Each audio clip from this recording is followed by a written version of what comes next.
Coming up on today's Locked On Hawkeyes podcast, Trent and Biz, a look back at Nevada one final time, and we get ready for Rutgers. What did we learn? The victory against Nevada, we talk about that. Punting is winning. Oh, we got a couple of great punters on hand for this one this weekend. We'll make our bets of the week, brought to you by Bet Online. All coming up today. Our Locked On Hawkeyes, your daily podcast on the Iowa Hawkeyes. Part of the Locked On Podcast Network, your team every day.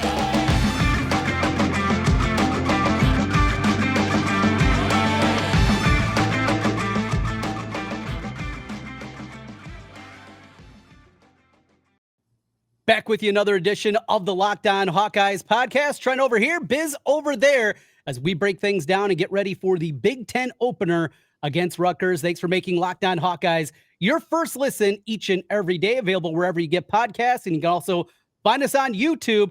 Just search Locked On Hawkeyes. And while you're there, if you can, just hit that subscribe button. Biz, people are noticing you in the community. You're loving this video aspect. People coming up saying, hey, you do a podcast. I see you.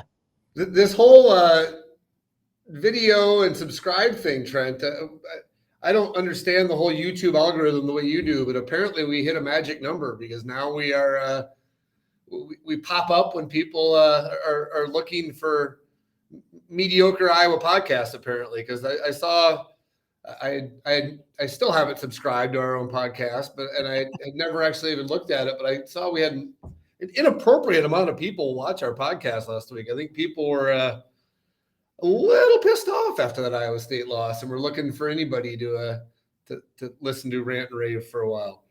We certainly did that and get a victory. That's obviously an improvement from what we saw the week previous. Nevada, though, that was a bad football team. So before we kind of get into that, how long did you make it? I know you weren't there at 1:40 in the morning when it went final. So how long did you make it before you decided, you know what, going to make the short trip back to North Liberty?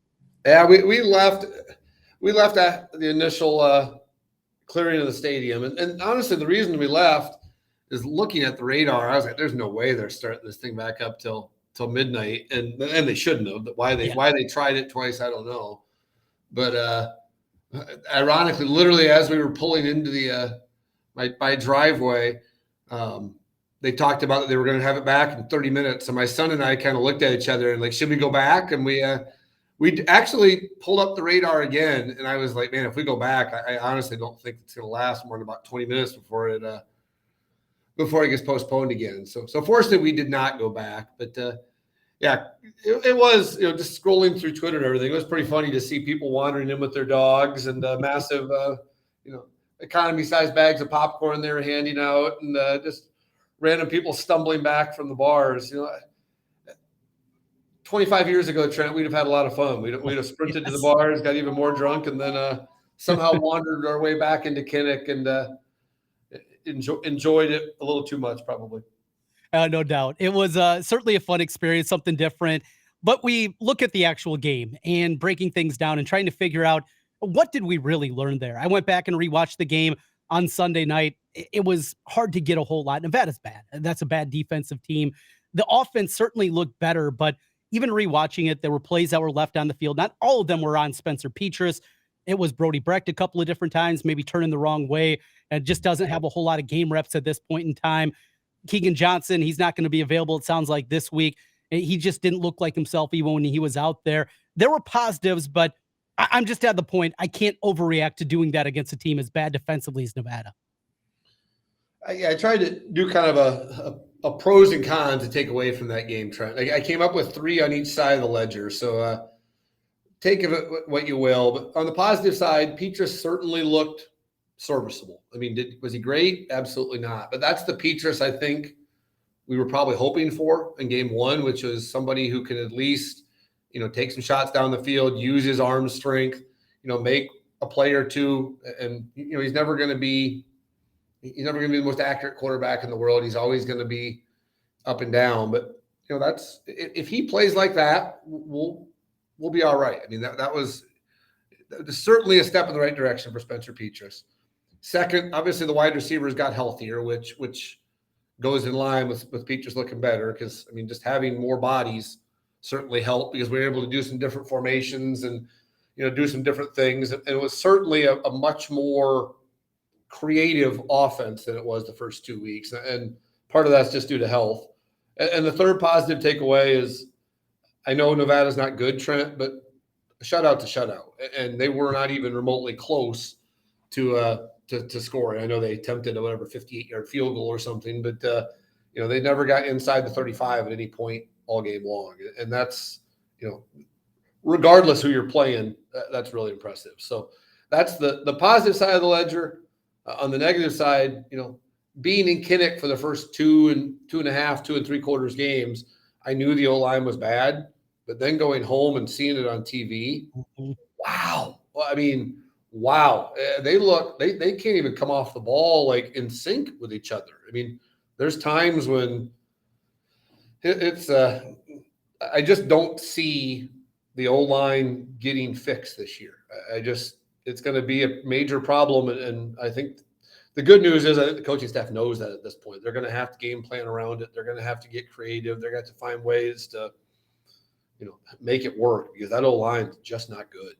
And same thing I think can be said for the wide receivers. I know a couple of them came back healthy, but it's just not a very good group. I mean, Brody Brecht, like you said, either misjudged it or, Jack Johnson trips over his own feet on a play where he's trying to adjust. It was not, Nico Reganey still, he came back. It was nice, but he also dropped a wide open pass. And, he is what he is. He's a serviceable, probably third, fourth wide receiver on somebody's team.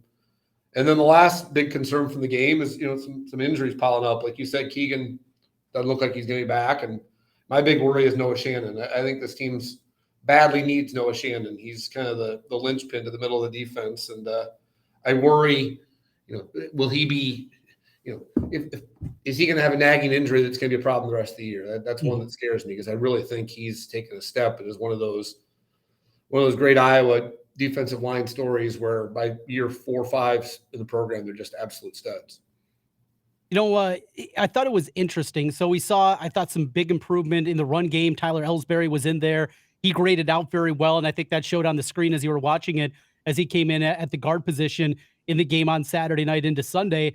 So maybe that's something that can help out a little bit. But something that Kirk, a takeaway from his press conference, is he said, yeah, he's got a chance at guard, but he's also practicing at center. Logan Jones, it has not been the smooth transition that maybe we thought it had a chance to be. Look, there was going to be a step back going for Linderbaum to anybody there, but Logan Jones, 3 games in, you got to consider him a disappointment at this point in time. And you mentioned, things being out of sync. How many times have we seen this year? It looks like the offensive line is offsides or jumping early just because the snap's not getting back there in time, or there's a little bit of a delay, whatever it is.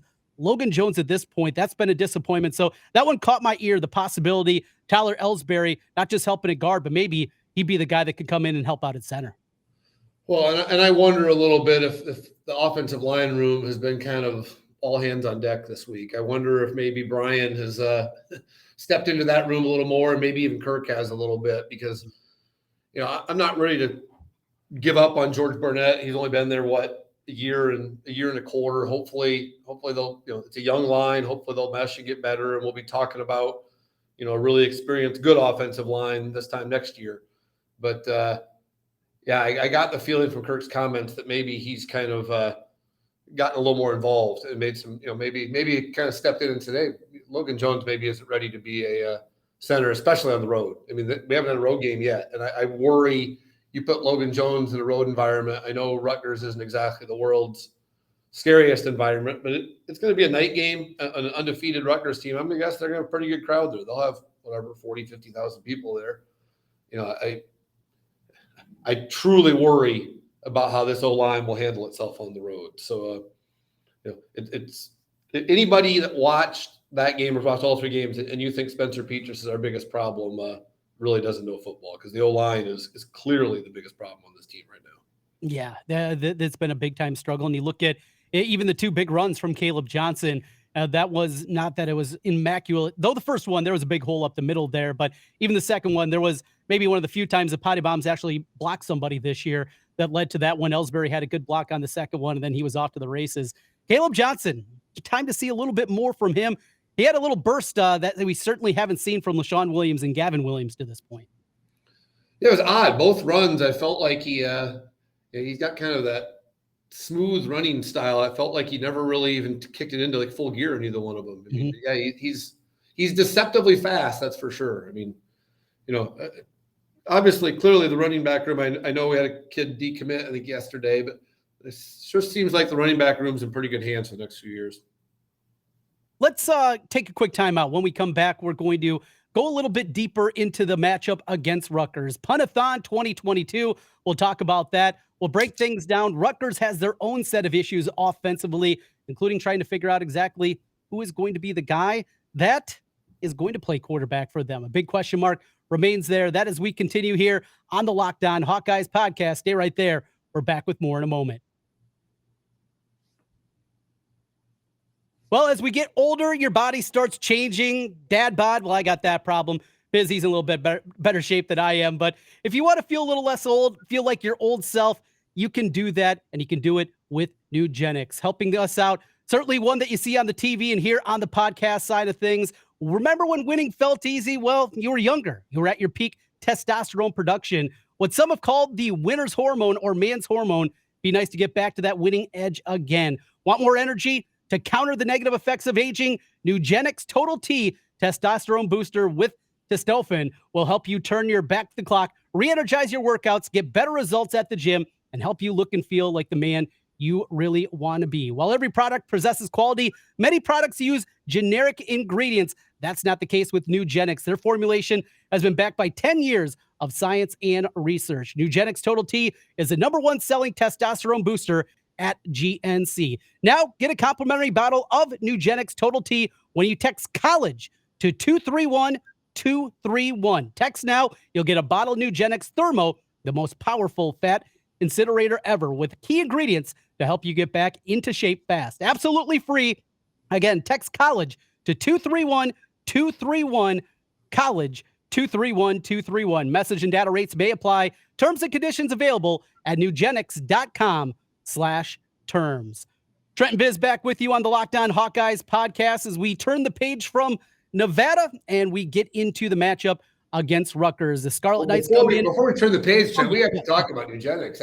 It's clear that one of our new listeners is obviously the sales rep at Nugenix, because they clearly looked at this and said, boy, there's two dudes that could use a little testosterone boost. So they're no dummies.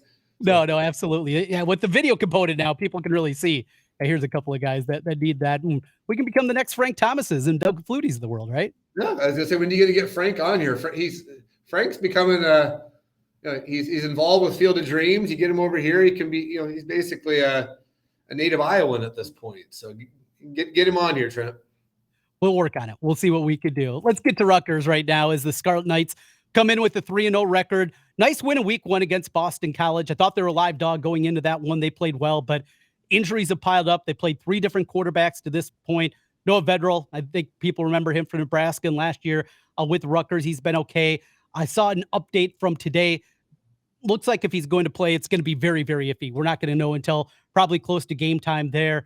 They're having their own struggles, but even with those struggles at the quarterback spot, they've still been able to run the ball this year. And that certainly something, eat some clock, play field position. I know the total's 34.5, and we're going to get to our picks later, Biz, but this thing just seems destined for 13-10, 10-6, just low-scoring slugfest, and who can maybe eke out a first down or two on the ground. Well, and you're right. They ran the ball a little bit, but they ain't going to run the ball against us. I saw somewhere that they've got 4 transfer linemen that just came in this year, and they didn't exactly come from the who's who of schools. There was like Sacred Heart and a couple others like that. This is going to be literally first one to double digits wins this game. I mean, we'll get into this, some stat boy info and everything, but it's going to be ugly football. I mean, this could set the game of football back a couple decades on Saturday, because it's going to be a slugfest, because I think their biggest strength counteracts our biggest weakness, which it sounds like they have a great defensive line. I mean, really disruptive defensive line, a lot of talent there, a couple of transfers in, a couple of guys that have just been there a while.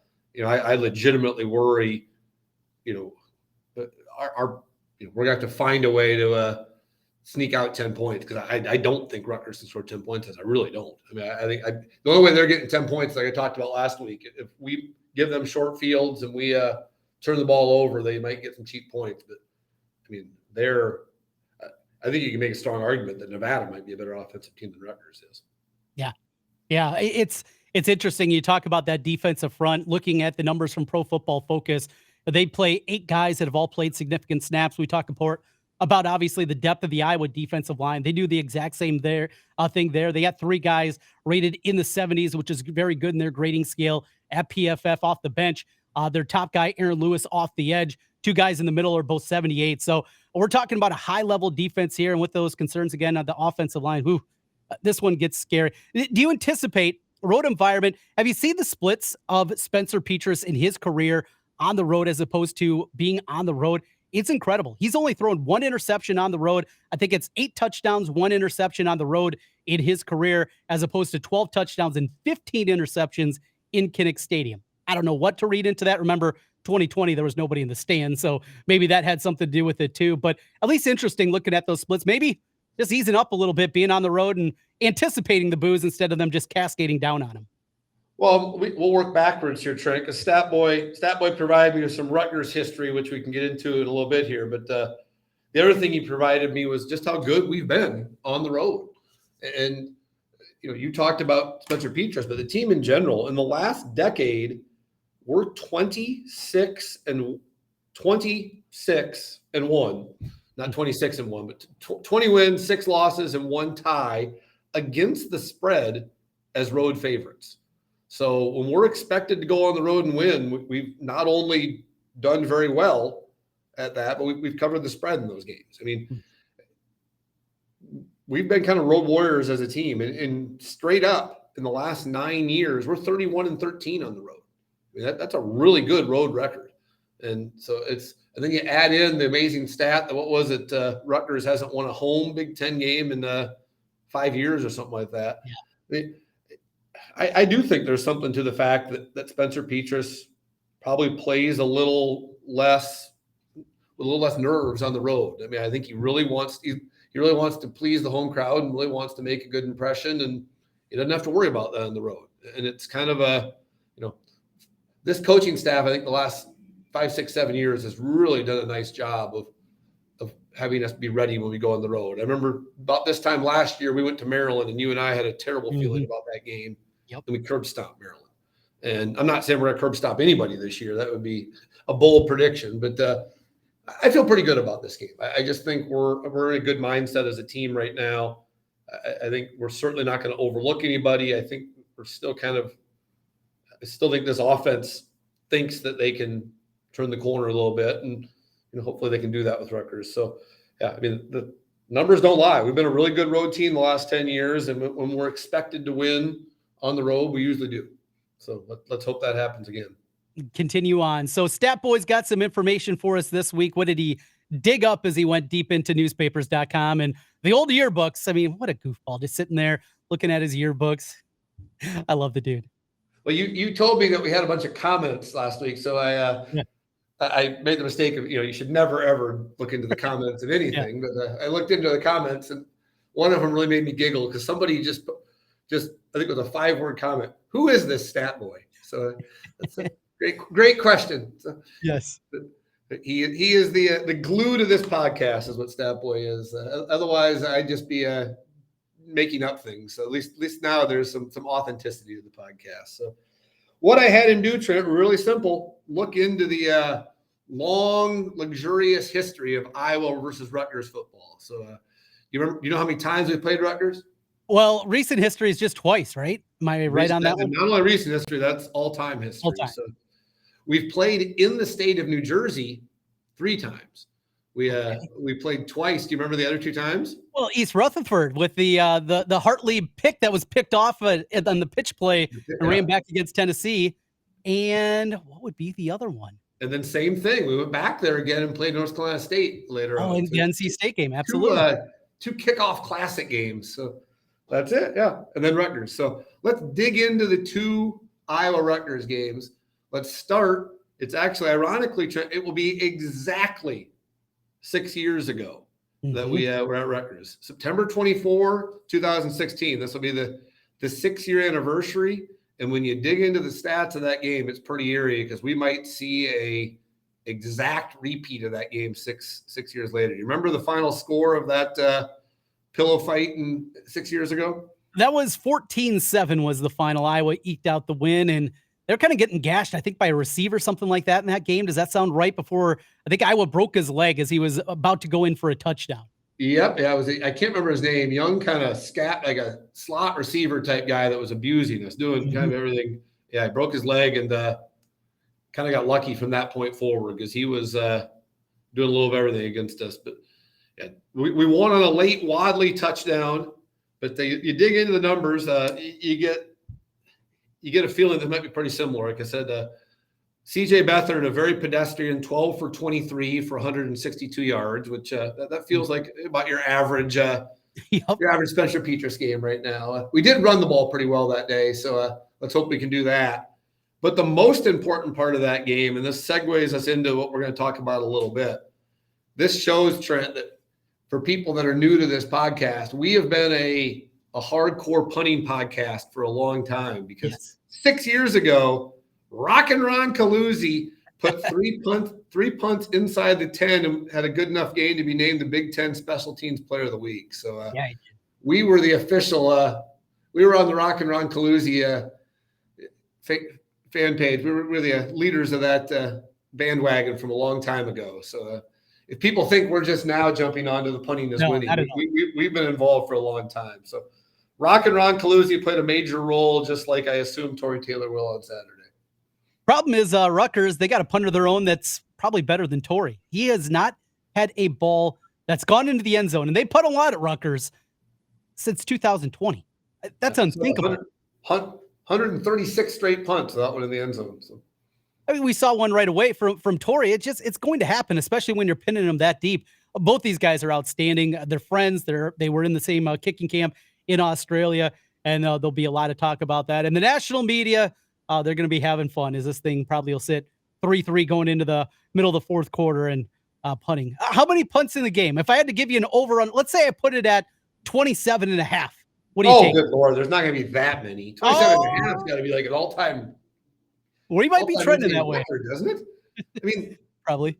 The San Diego, South Dakota State game was 7-3 with no touchdowns in the game, and there was only 21 in that game.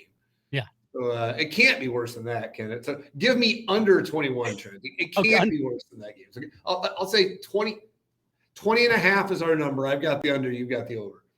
67, the most under that I see here with quick research. 1939, Century took on Texas Tech. 34 by Tech, 33 by Century. Well, I think that record is probably safe. That would be a legendary game. Only because you're not allowed to punt in overtime. If we went into overtime, maybe we'd beat it. But.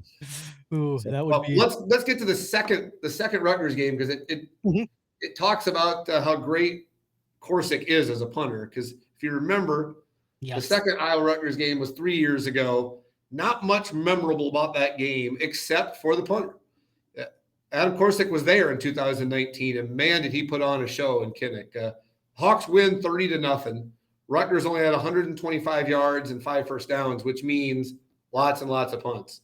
He had 10 punts, 48-yard average, 7 of them inside the 20, 5 of them inside the 8, 3 of them inside the 5, including back-to-back ones that went 69 yards to the 1 and 48 yards to the 1. So, but he's such a good punter. He is a third-year captain for Rutgers this year. So, Tory,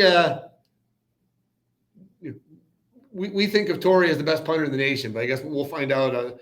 We'll find out on Sunday or Saturday if that's true, because he's got his work cut out for him. That is wild. Absolutely incredible. Anything else from Stat Boy this week? One other thing, and switching gears a little bit, but it looks like we probably will kick off as the lowest over-under in modern college football history. It started at 34.5, which meant we were slightly above, but it's dropped to 33.5, and there's never been a game in modern college football history that's at over-under lower than 33.5. There's 2 of them that kicked off at 34, and of course, Iowa was involved in one of those 2 just last year. Yeah, Iowa-Wisconsin game was 34, and we pushed. We lost 27-7. The other one was Vandy, Missouri in 2015, and the under hit easily 10-3. So, we talked about it. I'd be shocked if we somehow get above 34 points in this game, because it's going to take a ton of defense. Like it's going to take a couple of pick sixes, a special team score, a short field or two where a team starts inside their 20-yard line. That's what it's going to take to get to that number. If it's just a standard football game with one turnover on each side, there's no way. I can't envision a realistic scenario. Well, it's the same thing I said last week with Nevada. I mean, I think there's a good chance we can shut Rutgers out. I don't see them getting more than 10 points on us, which means, let's say they get to 10, that means we got to get above 24. And I just don't see that happening. I mean, if we get above 24, we throw a parade when they come back from New Brunswick. So, but yeah, it's one of those things where I think Vegas is kind of, their hands are tied a little bit. They can't put the over under at 27.5, but I'm sure they probably want to. I mean, it should be. I mean, that's honestly what it should be. But I think they're kind of stuck a little bit because they're like, well, we can't make it the lowest spread by 5 points. So, I mean, and there's a reason it's dropped from 34.5 to 33.5 because it literally can't get low enough for the bettors out there right now. Yeah, I was looking at some numbers earlier today. There's a couple of those sites that, kind of tell you the percentages, betting percentages that are out there. I'm going to pull it up real quick here and see, just as it pertains to the total, how many people have been firing at the under. This is from Wager Talk. Yeah. Right now, 83% of the tickets and 98% of the money through their system is on the under in the game. So that shows you this is not just a public one either. A couple of the handicappers that I know, they have been, as soon as that thing came out, and it was 35, I think, at Circa when that came out in the first line release, that thing was hammered right away at there. So yeah, we're going to see, this is one that both the Sharps and us Joes out there, we're going to be playing together this week on the under. Yeah, I don't know how you can't, but it's,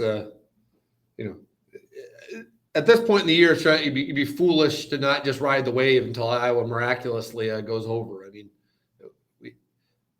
Vegas just every week might get lower and lower, but I take the under on every Iowa game until they prove you otherwise. Well, we're going to make some picks as we continue here in just a moment. Our Degenerate Picks brought to you by Bet Online as we continue. This is the Locked On Hawkeyes podcast. Well, speaking of Bet Online is your number one source for football betting this season. Find all the latest player developments, team matchup news, podcasts, and in-depth articles and analysis on every game you can find. As always, Bet Online remains your continued source for all your sports wagering information, live betting, up-to-the-minute scores for every sport out there. Baseball coming up to the stretch run here as we go through the final couple weeks of the regular season. Golf's going on, President Cups right now. They have you covered. MMA, boxing, and a whole lot more. Head to betonline.net or use your mobile device to learn more. Bet Online, where the game starts. All right, Biz, let's get into it here. Our picks of the week as we go through, and I didn't even remember to go back and grade our paper from last week. Let's see. I had Nevada. That's a loss. I had A&M. That's a win. I had 1 and 2.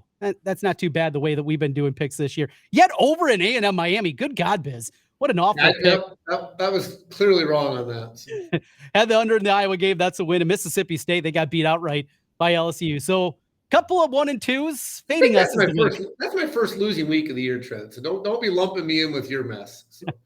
That's true. All right. This week, our game of the week, we open where game day should be this weekend in Lawrence, Kansas, as the undefeated Kansas Jayhawks take on undefeated Duke.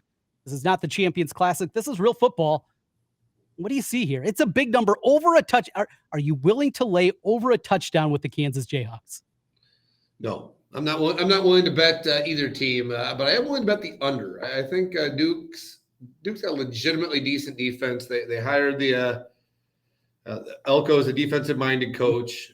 I just think the over-under last time I saw it was 66 points. I just think that's too many points. I think Kansas is a fun team. Are they going to get enough wins to get to a bowl game? Who knows? But I don't have any confidence betting the either team when it comes to the spread. So just give me the under. I'll take the under 66, Trent. It is a team of destiny, this Kansas squad. Well, I don't know if I'm going to go that far, but let's hope they're a team of destiny for 2 more weeks, because don't they play the Clones next week? Yes, exactly. Well, and speaking of game day, if Iowa State beats Baylor this week and Kansas wins against Duke, there's a real possibility they could be going there for 4-0 versus 4-0. They want to cross off game day does places they've never been. Obviously, Kansas is one of those places, a possibility. The number across the board right now is 7. I'm going to lay the 7. I think the Jayhawks get it done here. I will take Kansas laying a touchdown. Words I don't think that I have ever uttered in my life. Let's go to the Iowa game. Hawkeyes right now against Rutgers. Let's take a look at the updated line as I scroll through here. Iowa is, 7.5 is consensus right now. We will go with that. I'm taking Rutgers. I'm going to grab the points here. Like I said earlier, I think we're just kind of destined for a 13-10 type of game, something like that. So low scoring affair. I'm going to grab the points. Give me the 7.5. We just spent 5 minutes talking about how the under is the play, Trent. So You give me the under. Over-unders more than me. Well, let's not overthink it here. Yeah.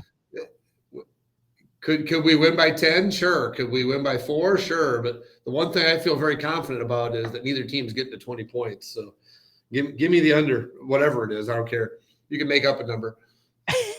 And you're still going under on that. All right, we wrap it up with our best bet of the week. This is one that I had circled before the season, and I'm going right back to the well. As bad as Kansas State looked last week against Tulane, really struggled in the second half of the game. A lot of talk about Martinez this week. He's got the turnovers maybe out of his system a little bit, but he's not taking the same chances he has in the past. And it looks like a Kleiman and company trying to work that out of him. Hey, you got to take some shots here. They've had the number against Oklahoma throughout the years. I'm getting 12.5, and I will jump aboard. Give me K-State coming off a loss plus 12.5 at Oklahoma.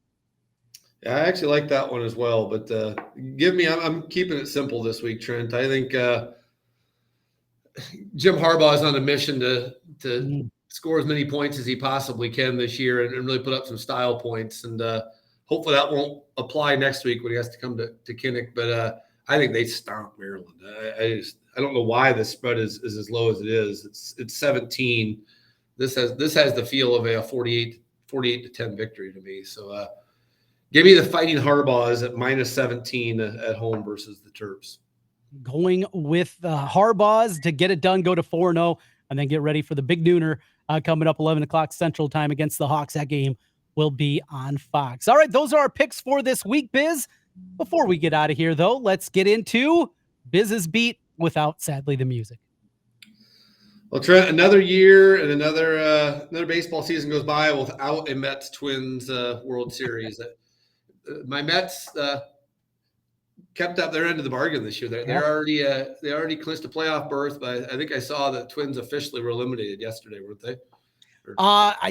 I don't know if they're still officially eliminated. They're getting very close, though. Yeah, they're falling apart here. I thought I saw it, but maybe their magic number eliminated is down to 1. But the Twins are either way. It's inevitable. It's going to happen. So someday it'll happen, Trent. Someday we'll be freezing our butts off up in the Target Field in late October to watch a game. But it ain't happening this year. And for once, my Mets still have some hope. But I guess next year for your Twins. Yes, absolutely. Next year. Sound like Expos, apparently, since you're rocking the Expos hat today. It's a great hat. It's a great hat and great memories back in the day. Biz, we will talk about things next week. No trip out to Rutgers. That is one of the 2 remaining stadiums. I believe both of us have. You've been to every Big Ten stadium except for the newbies? Yes, I have. We got to get there at some point. So we'll put that on the bucket list. And, well, it'll be pretty easy. When USC and UCLA, that's not going to take a whole lot of convincing to get out to those locales. A little bit different than heading out to Piscataway. We got to get there at some point, but I can't say it's breaking my heart that I'm not going out this year.